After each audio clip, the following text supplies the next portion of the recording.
Welcome to Decisive Point, a U.S. Army War College Press production, featuring distinguished authors and contributors who get to the heart of the matter in national security affairs. Decisive Point welcomes Dr. Jason W. Warren, a retired lieutenant colonel and former assistant professor of history at the U.S. Military Academy and the U.S. Army War College. We also would like to welcome Dr. John A. Bonin, a retired infantry colonel and professor of concepts and doctrine at the U.S. Army War College. Dr. Warren and Dr. Bonin are the authors of Reversing the Readiness Assumption, a proposal for fiscal and military effectiveness featured in Parameters Autumn 2021 issue. Thank you for joining me today. Your article opens with a quote, followed by some stark facts. As Peter Mansour posits, anyone can design a military force in times of plenty. It's in times of scarcity that strategic leaders with foresight are most needed. The U.S. economy is hurtling towards such an era with the DoD fiscal year 2022 budget of $715 billion, failing to keep pace with inflation. And for the first time since 9/11, defense spending is facing significant realignment. What insight does the U.S. Army War College project, Drawdown, the American Way of Post-War, bring to this conversation? We noticed that during this upcoming, and during that time it was the Obama drawdown, that the military hadn't really done a comprehensive study to really help the decision makers on how to go about this drawdown. So this project started as a conference where we invited mainly historians, but also international relations professors and scholars to talk about their diverse time periods. So what we provided in this study was a comprehensive package that eventually became a book. And the idea was to help guide the decision makers. Previously, they had relied on ad hoc decision making or single studies. There had been a study, for instance, of the first Gulf War and what happened after that drawdown. But the problem with that mentality is it's sort of a monocausal situation. So you don't really have the diversity necessary to make these decisions based on just one case study. That's what the project was about. And overall, we were trying to prevent the accordion effect, where the cuts are too deep usually, and then the military is not ready or effective for the next conflict. In that regard, you end up spending more money. You have to have more budget outlays because you've diminished not just the personnel, but the capabilities a lot of times, instead of having a minimal investment at all times to keep some structure moving. I'll turn it over to Doc Bonin at this point. Well, one of the thoughts is that if you can't afford to have all units of all services fully ready all the time, which is what we have been trying to do for the past 20 years or so, the other mechanism that you can use is to use an effectiveness model in which not all units are ready all the time for all missions. So you have to prioritize. This means some units are more ready than others. Some units are more modernized than others. Some units have reduced strength or cadred, whereas others are maintained at full strength. And this allows for a much reduced expenditure of resources in this declining period that we anticipate. How does mixed force structure play into this? Mixed force structure, in the way we're envisioning it, means that you will have more blended units. In terms of the Army, it means back to some of our older ideas that we're now seeing creeping in. The old term was round out, where you had active units with a National Guard or Army Reserve unit that rounded them out to be full strength. Now, this came with all sorts of conditions and caveats. It's challenging, but it's doable. What's the difference? These units will not be ready instantly. It will take some time to prepare them, but they can be equally effective once they're prepared over a period of time. Wars don't have to be won in the first battle. As we can argue, we just had a 20-year war. What counts is how you do in the last battle. And so that's where you look at history, World War II, World War I. We had trouble in the first battles, but we won the last battles. So that's where a mixed force allows for the proper use of the Army Guard and Army Reserve as a strategic reserve that gives us depth and capabilities and allows us to save resources and readiness, but they will still be effective at the latter part of a war.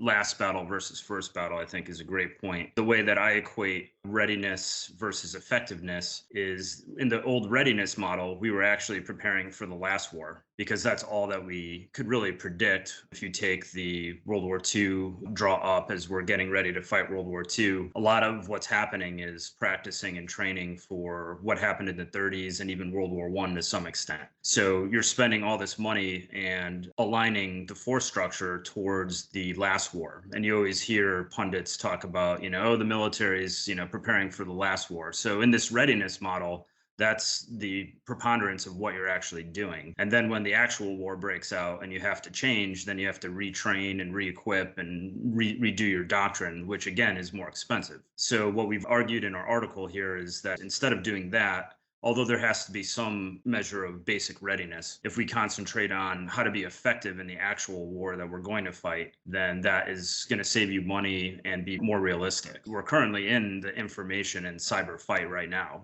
against, our adversaries, all of them, China, Russia, Iran, terrorist groups, whatever, North Korea. So trying to get ready, it's too late. We're already in the cyber domain, in the information environment, as doctrine lays it out. We're already in combat. We should be focused on how can we be effective versus how can we be ready. In addition, one of the challenges if you are overly prepared for what you envision your conflict to be like, you are likely to be not preparing for the right conflict. The challenge is that once you get into a conflict, if you follow our effectiveness model, you then can shift resources more efficiently to prepare to be effective in what you are going to face rather than what you may have thought you were going to face and it proved not to be the case. Are there other factors to consider?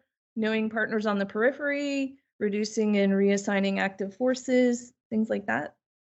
Well, because in our model, the US would have less standing force structure at the start of a conflict. We would have to rely more on allies and partners. This is actually what we've done in the past, and we've always fought in some sort of coalition. Our earliest allies were Native Americans, all the way back to the first battles ever fought in America. So we've always had some sort of partners and allies with us. And in the sort of modern industrial pre-information era, we've had the same allies. We've been on the same side as the British and the French since at least World War I. So our idea is to get a head start on that. We already know that they're going to be our allies. We've already, even in Afghanistan, the latest sort of conflict, NATO was involved and so on. So we've thought of the idea of populating our headquarters shortages where we have trouble filling all the billets with American officers with these allied and coalition partners and allies, instead of waiting for the shooting to start. And then when that allied officer shows up, he's sort of out of water. He doesn't know the culture. He's not part of the team. So we want to make them part of the team and make them effective before the shooting starts, knowing based on history that they're going to be there. The other aspect of that is more integrated units. Now, we're already practicing that to a great extent in Korea with the Combined Forces Command. And our 2nd Infantry Division technically has assigned for conflict a South Korean brigade. We're toying with that idea in NATO, and I think we should pursue that, where we have standing relationships with multinational NATO divisions and even corps with mixed nationality anticipated to be operating within the unit. This is how the United States leverages its smaller active duty forces that are deployed forward to provide greater contribution to a broader partner. The other aspect of that is my idea that we're recycling in this article of continuous concentric pressure, which is my strategic idea of how you operate on the periphery in a coalition and in competition, especially where you're not fighting a potential enemy, but you are continually and from a concentric position, all directions, putting pressure on your erstwhile potential enemy and using all manner of capabilities, military, diplomatic, economic, and certainly now informational. And that's how we get some leverage during competition to have us better prepared to prevent the conflict or be better enabled when conflict starts. Right. And if I could just say something there real quick, too, off Doc Bonin's point, he talked about the in competition. So what's going on there is the DoD and really the whole of government, meaning all the other agencies in the Beltway, part of the federal government, as a team have identified that the old peace-war binary model where you're either at war or peace is no longer a fact. So we're actually in competition. And as I mentioned before, we're actually in, you can make the case that we're in conflict in the information environment dominant cyber domain. So this old peace war binary matched the readiness paradigm better, or vice versa. But because we're always in competition, you have to be effective now because your forces are engaged or can be engaged on short notice. So what's the way forward then? We're already looking at having a new model for even the readiness model, in which some units will be at higher states of readiness and higher states of modernization, and other units will be at lower states of readiness and lower states of modernization. To me, it's a logical adaptation of that idea is to go to what we're calling effectiveness, because then we would not necessarily have to have all the lower readiness units fully manned or fully active component. And so that's the major nuance that I think we're advocating, is it's not that drastic a change from what we've done before. During the Cold War, we had units that were at lower readiness tiers and tiered readiness, and we may have to go back to that. But right now, the Army is resisting even using that word, tiered readiness. And in addition to that, the partners and allies that we mentioned before is definitely part of this, because we'll have less standing forces. And also, as the article points out in great detail, there has to be a reorganization and re-equipping of our forces. All the services have a legacy model to some degree, and some more than others. We have to ask ourselves, in the world of precision fires, meaning that our adversaries can launch missile strikes on pinpoint targets, large targets, where you want to spread out your forces. Are these sort of ideas still relevant? But the backbone behind this also has to be an idea of mobilization. We've sort of lost the bubble because we've gone to this readiness standing military model, 1950. We've sort of ignored the mobilization processes, which have atrophied over time. So there has to be a concomitant building back of our mobilization processes. So if we're bringing these forces back online, all the different services as they grow in a real conflict, somebody has to know and understand and plan for and then execute which bases are they going to go to? How are they going to be housed? How are we going to get them there? How do we know who's available within the population to grow our forces? All of those issues have sort of taken a back seat over the last